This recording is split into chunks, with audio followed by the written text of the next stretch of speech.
ओम शांति। 16 अप्रैल 2025 के ईश्वरीय महावाक्य। पहले सुनते हैं मुरली के मुख्य पॉइंट्स। बाबा ने कहा, अगर तुम पुण्य आत्मा बन ऊंच पद पाना चाहते हो तो उसमें पवित्रता है फर्स्ट। पवित्र नहीं बनेंगे तो योग नहीं लगेगा। बाप गारंटी करते हैं, मुझे याद करो तो तुम्हारे विकर्म विनाश हो जाएंगे। पापों का बोझा सिवाय याद के उतर नहीं सकता। तो हर एक को अपने दिल अंदर देखना चाहिए कि हमारा बाप के साथ कितना योग रहता है। मेरी दिल शिव बाबा से है या देहधारियों से। अगर कर्म संबंधियों से दिल लगाया तो माया खड्डे में डाल देगी। फिर बाबा ने कहा, अपने सारे दिन का योग और चलन का पोतामेल देखना चाहिए। ये भी चेक करो कहीं खान पान की लालच तो नहीं है। धूतीपना भी बड़ा नुकसान कारक है, इसलिए सुनी सुनाई बातों पर कभी विश्वास नहीं करना। आपस में ज्ञान की बातें ही करनी है। बाप द्वारा जो पॉइंट्स मिलती हैं उनका घड़ी घड़ी मंथन करो। और लास्ट में बाबा ने कहा, तुम्हें यह एक ही जबरदस्त फिक्रात रखनी है कि हम किसी को दुख नहीं देंगे, सदा एक बाप की याद में रहेंगे। अगर इस समय गफलत में रहे तो पिछाड़ी के समय बहुत पछताना पड़ेगा। और अब सुनते हैं महावाक्यों को विस्तार से। मुरली का सार। मीठे बच्चे, अपनी अवस्था देखो। मेरी एक बाप से ही दिल लगती है या किसी कर्म संबंधों से दिल लगी हुई है? प्रश्न, अपना कल्याण करने के लिए किन दो बातों का पोता मेल रोज देखना चाहिए? उत्तर, योग और चलन का पोता मेल रोज देखो। चेक करो कोई डिससर्विस तो नहीं की। सदैव अपनी दिल से पूछो, हम कितना बाप को याद करते हैं, अपना समय किस प्रकार सफल करते हैं। दूसरों को तो नहीं देखते हैं, किसी के नाम रूप से दिल तो नहीं लगी हुई है। गीत, मुखड़ा देख ले प्राणी जरा दर्पण में, कितने पाप कितने पुण्य तेरे जीवन में। ओम शांति। यह किसने कहा? बेहद के बाप ने कहा, हे आत्माएं, प्राणी मना आत्मा। कहते हैं ना, आत्मा निकल गई यानी प्राण निकल गए। अब बाप सम्मुख बैठ समझाते हैं, हे आत्माएं, याद करो, सिर्फ इस जन्म को नहीं देखना है, परंतु जब से तुम तमो प्रधान बने हो तो सीढ़ी नीचे उतरते पतित बने हो, तो जरूर पाप किए होंगे। अब समझ की बात है, कितना जन्म जन्मांतर का पाप सिर पर रहा हुआ है, यह कैसे पता पड़े? अपने को देखना है, हमारा योग कितना लगता है। बाप के साथ जितना योग अच्छा लगेगा उतना विकर्म विनाश होंगे। बाबा ने कहा है, मेरे को याद करो, तो गारंटी है तुम्हारे विकर्म विनाश होंगे। अपनी दिल अंदर हर एक देखे, हमारा बाप के साथ कितना योग रहता है। जितना हम योग लगाएंगे, पवित्र बनेंगे, पाप कटते जाएंगे, योग बढ़ता जाएगा। पवित्र नहीं बनेंगे तो योग भी लगेगा नहीं। ऐसे भी कई हैं जो सारे दिन में 15 मिनट भी याद में नहीं रहते हैं। अपने से पूछना चाहिए, मेरी दिल शिव बाबा से है या देहधारियों से, कर्म संबंधियों आदि से है?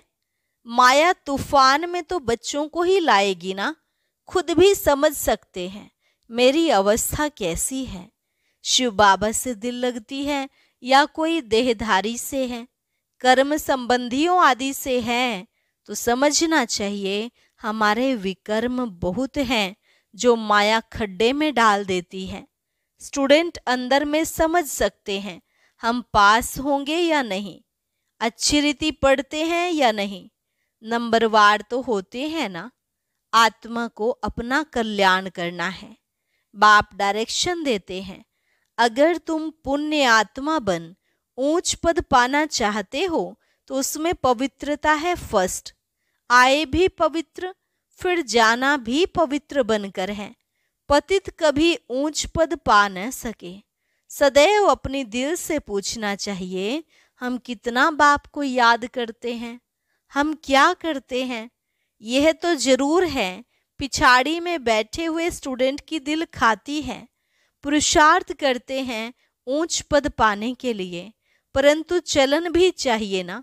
बाप को याद कर अपने सिर से पापों का बोझा उतारना है। पापों का बोझा सिवाय याद के हम उतार ही नहीं सकते। तो कितना बाप के साथ योग होना चाहिए। ऊंच ते ऊंच बाप आकर कहते हैं, मुझ बाप को याद करो तो विकर्म विनाश होंगे। टाइम नजदीक आता जाता है, शरीर पर भरोसा नहीं है। अचानक ही कैसे कैसे एक्सीडेंट हो जाते हैं। अकाले मृत्यु की तो फुल सीजन है। तो हर एक को अपनी जांच कर अपना कल्याण करना है। सारे दिन का पोता मेल देखना चाहिए, योग और चलन का। हमने सारे दिन में कितने पाप किए। मनसा वाचा में पहले आते हैं, फिर कर्मणा में आते हैं। अब बच्चों को राइटियस बुद्धि मिली है कि हमको अच्छे काम करने हैं। किसको धोखा तो नहीं दिया, फालतू झूठ तो नहीं बोला, डिसर्विस तो नहीं की। कोई किसी के नाम रूप में फंसते हैं तो यज्ञ पिता की निंदा कराते हैं। बाप कहते हैं, किसको भी दुख ना दो, एक बाप की याद में रहो। यह बहुत जबरदस्त फिक्रात मिली हुई है। अगर हम याद में नहीं रह सकते हैं तो क्या गति होगी। इस समय गफलत में रहेंगे तो पिछाड़ी को बहुत पछताना पड़ेगा। यह भी समझते हैं, जो हल्का पद पाने वाले हैं वह हल्का पद ही पाएंगे। बुद्धि से समझ सकते हैं हमको क्या करना है। सबको यही मंत्र देना है कि बाप को याद करो। लक्ष्य तो बच्चों को मिला है, इन बातों को दुनिया वाले समझ नहीं सकते।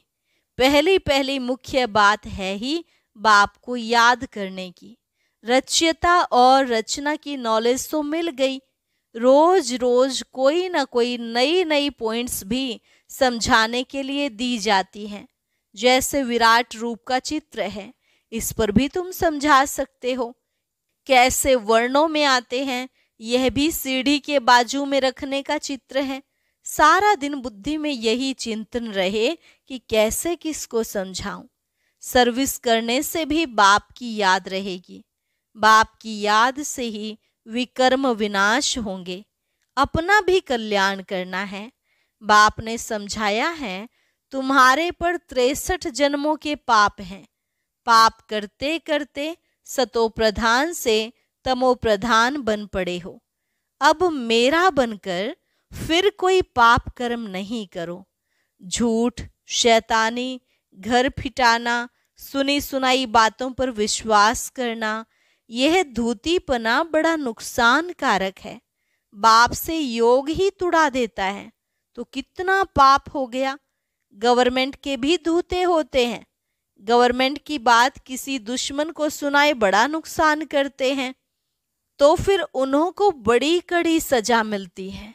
तो बच्चों के मुख से सदैव ज्ञान रत्न निकलने चाहिए। उल्टा सुल्टा समाचार भी एक दो से पूछना नहीं चाहिए। ज्ञान की बातें ही करनी चाहिए। तुम कैसे बाप से योग लगाते हो, कैसे किसको समझाते हो, सारा दिन यही ख्याल रहे। चित्रों के आगे जाकर बैठ जाना चाहिए। तुम्हारी बुद्धि में तो नॉलेज है ना। भक्ति मार्ग में तो अनेक प्रकार के चित्रों को पूजते रहते हैं, जानते कुछ भी नहीं। ब्लाइंड फेथ, आइडियल वर्शिप, मूर्ति पूजा, इन बातों में भारत मशहूर है। अभी तुम यह बातें समझाने में कितनी मेहनत करते हो। प्रदर्शनी में कितने मनुष्य आते हैं, भिन्न भिन्न प्रकार के होते हैं। कोई तो समझते हैं यह देखने समझने योग्य हैं, देख लेंगे, फिर सेंटर पर कभी नहीं जाते। दिन प्रतिदिन दुनिया की हालत भी खराब होती जाती है। झगड़े बहुत हैं। विलायत में क्या क्या हो रहा है बात मत पूछो। कितने मनुष्य मरते हैं। तमो प्रधान दुनिया है ना। भले कहते हैं बॉम्ब्स नहीं बनाने चाहिए, परंतु वह कहते तुम्हारे पास ढेर रखे हैं तो फिर हम क्यों ना बनाएं, नहीं तो गुलाम होकर रहना पड़े। जो कुछ मत निकलती है विनाश के लिए, विनाश तो होना ही है। कहते हैं शंकर प्रेरक है, परंतु इसमें प्रेरणा आदि की तो बात नहीं। हम तो ड्रामा पर खड़े हैं। माया बड़ी तेज है, हमारे बच्चों को भी विकारों में गिरा देती है। कितना समझाया जाता है, देह के साथ प्रीत मत रखो, नाम रूप में मत फंसो, परंतु माया भी तमो प्रधान ऐसी है, देह में फंसा देती है, एकदम नाक से पकड़ लेती है, पता नहीं पड़ता है। बाप कितना समझाते हैं श्रीमत पर चलो, परंतु चलते नहीं। रावण की मत झट बुद्धि में आ जाती है, रावण जेल से छोड़ता नहीं। बाप कहते हैं अपने को आत्मा समझो, बाप को याद करो। बस अब तो हम गए, आधा कल्प के रोग से हम छूटते हैं। वहां तो है ही निरोगी काया, यहाँ तो कितने रोगी हैं। यह रौरव नरक है ना। भल वो लोग गरुड़ पुराण पढ़ते हैं, परंतु पढ़ने अथवा सुनने वालों को समझ कुछ भी नहीं है। बाबा खुद कहते हैं आगे भक्ति का कितना नशा था, भक्ति से भगवान मिलेगा, यह सुनकर खुश हो भक्ति करते रहते थे। पतित बनते हैं तब तो पुकारते हैं हे पतित पावन आओ। भक्ति करते हो यह तो अच्छा है, फिर भगवान को याद क्यों करते। समझते हैं भगवान आकर भक्ति का फल देंगे, क्या फल देंगे वह किसको पता नहीं। बाप कहते हैं गीता पढ़ने वालों को ही समझाना चाहिए, वही हमारे धर्म के हैं। पहली मुख्य बात ही है गीता में भगवानुवाच। अब गीता का भगवान कौन, भगवान का तो परिचय चाहिए ना। तुमको पता पड़ गया है आत्मा क्या है, परमात्मा क्या है। मनुष्य ज्ञान की बातों से कितना डरते हैं, भक्ति कितनी अच्छी लगती है, ज्ञान से 3 कोस दूर भागते हैं। अरे पावन बनना तो अच्छा है, अब पावन दुनिया की स्थापना, पतित दुनिया का विनाश होना है, परंतु बिल्कुल सुनते नहीं। बाप का डायरेक्शन है hear no evil, see no evil, talk no evil. Maya फिर कहती है हियर नो बाबा की बातें। माया का डायरेक्शन है शिव बाबा का ज्ञान मत सुनो। ऐसा जोर से माया चमाट मारती है जो बुद्धि में ठहरता नहीं, बाप को याद कर ही नहीं सकते। मित्र संबंधी देहधारी याद आ जाते हैं, बाबा की आज्ञा नहीं मानते। बाप कहते हैं मामे कम याद करो, और फिर नाफरमान बरदार बन कहते हैं हमको फलाने की याद आती है। याद आएगी तो गिर पड़ेंगे। इन बातों से तो नफरत आनी चाहिए। यह बिल्कुल ही छीछी दुनिया है। हमारे लिए तो नया स्वर्ग स्थापन हो रहा है। तुम बच्चों को बाप का और सृष्टि चक्र का परिचय मिला है तो उस पढ़ाई में ही लग जाना चाहिए। बाप कहते हैं अपने अंदर को देखो।